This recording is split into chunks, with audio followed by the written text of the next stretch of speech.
Namaste, dear devotees. Welcome to today's discourse for March 31st. The theme of today's reflection is, Reform Yourself. The world improves to that extent. Shri Brahmachaitanya Maharaj teaches us that we often feel we are the doers of all actions.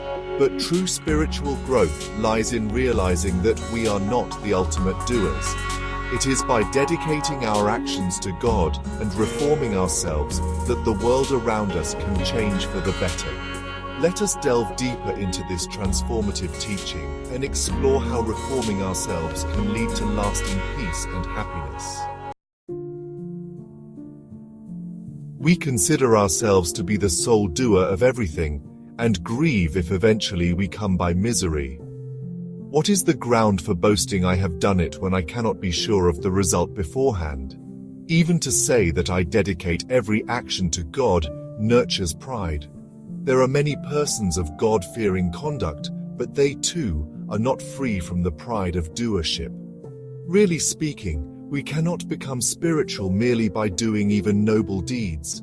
To realize that one is not the true doer is the key to success in spiritualism. A man lands himself into pleasure and pain by vainly assuming doership. We should rise above both of these by ascribing doership to God, to whom it belongs in reality.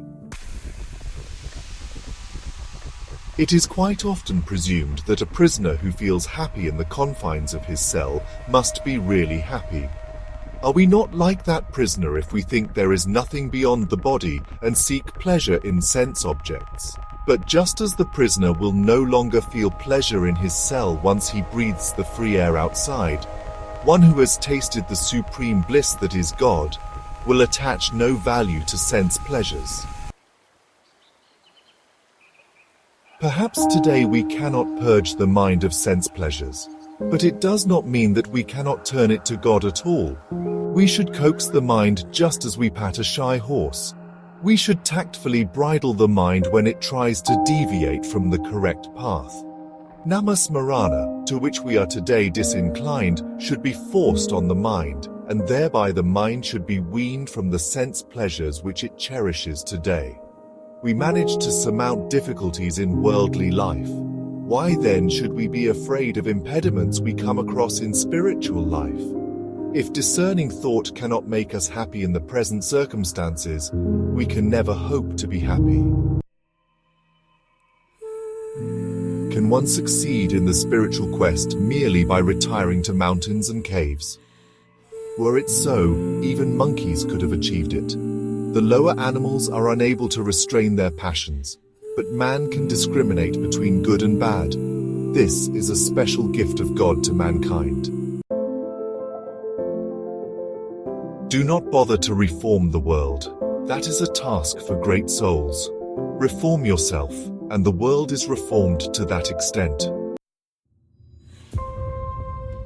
In the ancient times, there lived a mighty and proud king named Kaushika, who later became known as Vishwamitra. He was a valiant warrior and a powerful ruler, but his heart burned with ambition. He desired not only to be a great king, but also to gain the supreme spiritual power possessed by sages. One day, during his travels, King Vishwamitra and his vast army arrived at the hermitage of sage Vashishta, one of the most revered rishis of that era. Vashishta welcomed the king with great hospitality, providing delicious food and abundant comfort for his entire army. Vishwamitra was astonished. How could a simple hermit provide such lavish offerings? Curious, Vishwamitra inquired, "O sage, how do you sustain such a grand feast for an entire army in the middle of this forest?" Vashishta smiled and revealed the secret. "O king, all this is possible due to my divine cow Nandini. She has been gifted by Lord Indra and has the power to grant unlimited food and wealth." Seeing the miraculous abilities of Nandini, Vishwamitra's heart filled with greed. He thought, "A king like me, who protects and nurtures his people, should have this divine cow. Why should a sage have such power?" He approached Vashishta and said, "O sage, such a cow should belong to a king. I shall give you 1,000 ordinary cows in exchange for Nandini." Vashishta gently refused. "O king, Nandini is not just a cow. She is part of this hermitage and serves Dharma. She cannot be given away." Vishwamitra, blinded by arrogance, ordered his soldiers to seize Nandini. But to his utter shock, the divine cow resisted and, using her divine powers, created fierce warriors who easily defeated Vishwamitra's entire army. The mighty king, who had conquered countless enemies, found himself utterly powerless before the spiritual strength of a sage. Filled with humiliation and rage, Vishwamitra realized that true power did not lie in weapons or armies, but in the mastery of one's own self and in divine wisdom. That day, he renounced his throne and began his intense penance to attain the status of a Brahmarishi. Vishwamitra undertook severe austerities, meditating for years, forsaking food and comfort. He pleased Lord Brahma, who granted him the title of Rajrishi, royal sage. But when he approached Vashishta and said, "Now you must call me Brahmarishi," Vashishta calmly replied, "You still carry anger and pride within you, O king. The journey is not complete." Determined, Vishwamitra renounced everything, deepened his tapasya, and endured severe tests. Indra tested him with celestial temptations. The beautiful celestial nymph Menaka was sent to break his penance. Vishwamitra fell for her beauty and lived with her for years. But later, realizing his mistake, he abandoned all attachments and restarted his penance. Lord Brahma elevated him to Maharishi, but he still held traces of ego. When he saw Trishanku, a king who wanted to reach heaven in his mortal body, Vishwamitra used his powers to send him up but failed to keep him there. This revealed that he still lacked complete control over his emotions. At last, after thousands of years of penance, Vishwamitra conquered his ego, anger, and desires.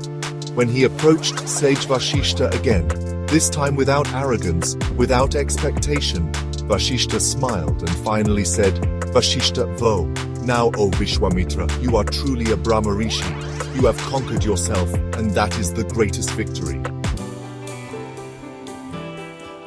Tears rolled down Vishwamitra's eyes. After centuries of struggle, he had achieved the highest spiritual realization. He bowed before Vashishta, not as a rival, but as a true seeker of wisdom.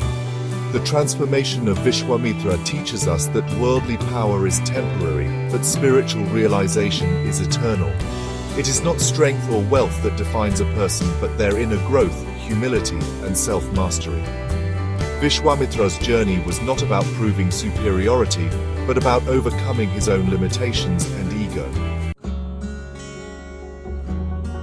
This aligns beautifully with today's discourse. Reform yourself, and the world improves to that extent. Just as Vishwamitra changed himself rather than trying to change the world, we too must begin our journey of transformation from within. Let us remember, true power comes from self-discipline, patience, and devotion to God. Dear devotees, as we reflect upon this great story, let us ask ourselves, do we seek change in others before improving ourselves? Do we allow our ego and pride to control our actions? Can we, like Vishwamitra, cultivate patience, humility, and devotion? If we start reforming ourselves, the world around us will naturally transform. As Shri Brahmachaitanya Maharaj teaches, true harmony begins within. May we all walk the path of self-improvement, just as Vishwamitra did, and attain divine grace. Shri Ram Jai Ram Jai Jai Ram.